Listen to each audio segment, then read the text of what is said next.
Today I'm going to talk about this pen, and you may think Parker 51, but that's wrong.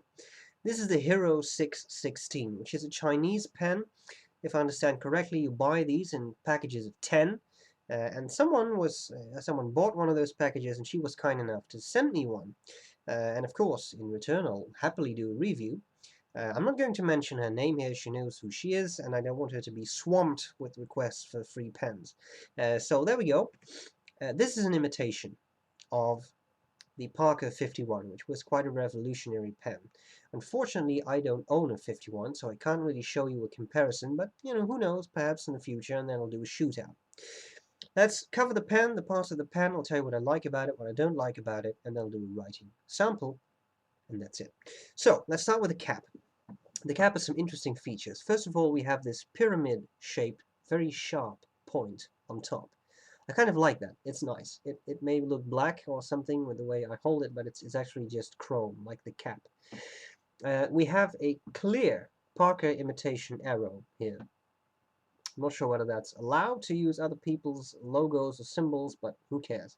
It is a little less sharp. Now, I'm not sure how well I can show you that, but I'll do my best. With the Parker, the points of the arrow are very sharp, and here they are sort of lumpy and not that well defined. I'm not sure how well you can see that. It doesn't really matter, just something I noticed. Okay, the cap is an interesting slip-on cap. It doesn't really click in place or anything, but it stays in place pretty firmly, so that's not an issue. There's nothing on the cap, no. Oh wait, there is something on the cap. It says something I can't read because it's Chinese. It does say 616, so I'm guessing something like hero or whatever. Although it's quite a lot of characters for that actually, but I'm not sure. I'm sorry, I don't know. You uncap the pen, you see this nice Parker 51 type shape. The barrel is just plastic, typical shape. Now I think the most characteristic thing is this the nib, which is there was something on there. Sorry, hooded. It's like a hooded nib. It's just a small part of it sort of extends here. It looks very fine, and it is very fine. This is almost a needlepoint nib, I'd say. But actually, it writes pretty nicely. Is it scratchy? Well, it's not the smoothest of nibs, but these are pretty cheap pens, right? And it's not scratchy to the extent that it's actually irritating to use. In fact, I found it to be fairly pleasant to use. Don't expect extreme smoothness, but if you don't, you get a pretty nice pen. A nice thing here is the ink window. It has a nice ink window, and to my surprise, I thought this would just take, I don't know, standard international cartridges or maybe some type of a modern type converter. But in fact, it has one of these old aromatic squeeze type converters. So I'll gently take this off because you can. Here you've got this squeezing mechanism. You see that? You press this bar, and then it will squeeze this sac. You can see the ink moving in there. There's a breather tube there. And the sac doesn't really fill up with ink. I've tried it a number of ways. You squeeze and then depress it and then let it in there for a bit and squeeze again, etc. I couldn't get any ink in the sac, and I have a little bit in there, but actually I've only been able to fill up the breather tube. Now I think this breather tube is pretty long. I haven't seen that many, but it extends up to this point. So this is the only bit of the sac that is not covered by the breather tube. Now of course you want it to be a bit longer. You want air to be able to escape so that you can really fill it up. It doesn't seem to hold an awful lot of ink. Is that a problem? Well, I've been writing with it quite a bit, and there's still quite some ink in there. Now, of course, it's a very fine nib, so it doesn't use up that much ink, so I don't think it's really a problem. It's just something that struck me. Okay, I carefully put this converter back in place. This, again, has some interesting Chinese characters, which I can't read. Are they the same as the ones on the cap? Yes, they are. So I'm guessing hero again. I think it would be fascinating to try and use this barrel as an eyedropper, right? So then you could get rid of the sac, get rid of the whole aromatic, but alas, there is a hole in there. You probably can't see it, but it's there. So there's a hole, and it's not going to hold any ink unless you plug the hole. Okay, so what about the size? Well, a decently sized pen. It's really nice, and when you post it, which is very easy, it really has a very nice, decent size. It's a light pen, a lot of plastic. Actually, the only metal part, I think, is the nib and this the aromatic converter, but it's very light. But still, it works.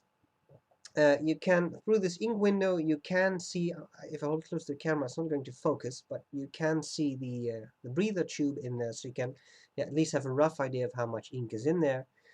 And that's all there's to it. A simple pen, but I actually like it. It's not that bad. So what do I not like about it? Well, nothing much. As I said, it's a simple pen. Yes, it's a little bit scratchy, but it's not that bad. Now, I expected something a lot worse from such a cheap pen. So if you can get them in a pack of 10, you have 10 pretty decent, pretty nice pens. So there you go, the Hero 616. Time to do a writing sample, and that's it. So I hope this was useful, and I'll see you later. Bye-bye. Okay, here we go. Writing with the Hero 616. So this may sound a little scratchy. Not the smoothest nib I've ever used, but it's not actually as bad as it may seem. And the nib seems to be definitely on the fine side. So it will naturally be a bit scratchier than a very broad nib, but nevertheless, I do actually like it. Let's start with some writing. Oh, the ink here, by the way, is Private Reserve, what's it called? Shoreline Gold.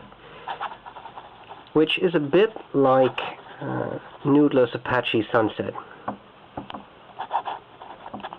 But I think that shades even more.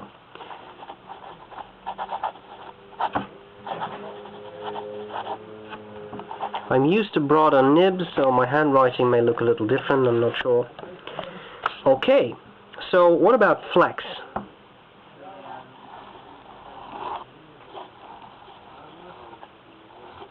Well, it's a fine nib to start with, but you will see some line variation. So I apply a bit more pressure as I go. And now no pressure. You see there's some variation, right? It's not extreme, but it is there. How about fast writing? Can the feed keep up?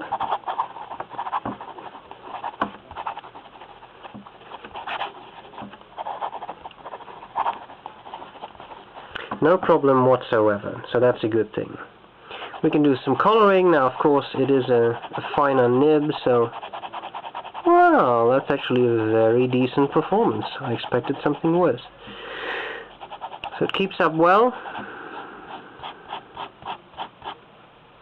A bit of a hair down there, I think, but still. Pretty wet. See that? Not bad, not bad at all. Okay, so that's the Hero 616. I hope this was useful. Thank you for watching, and I'll see you later. Bye-bye.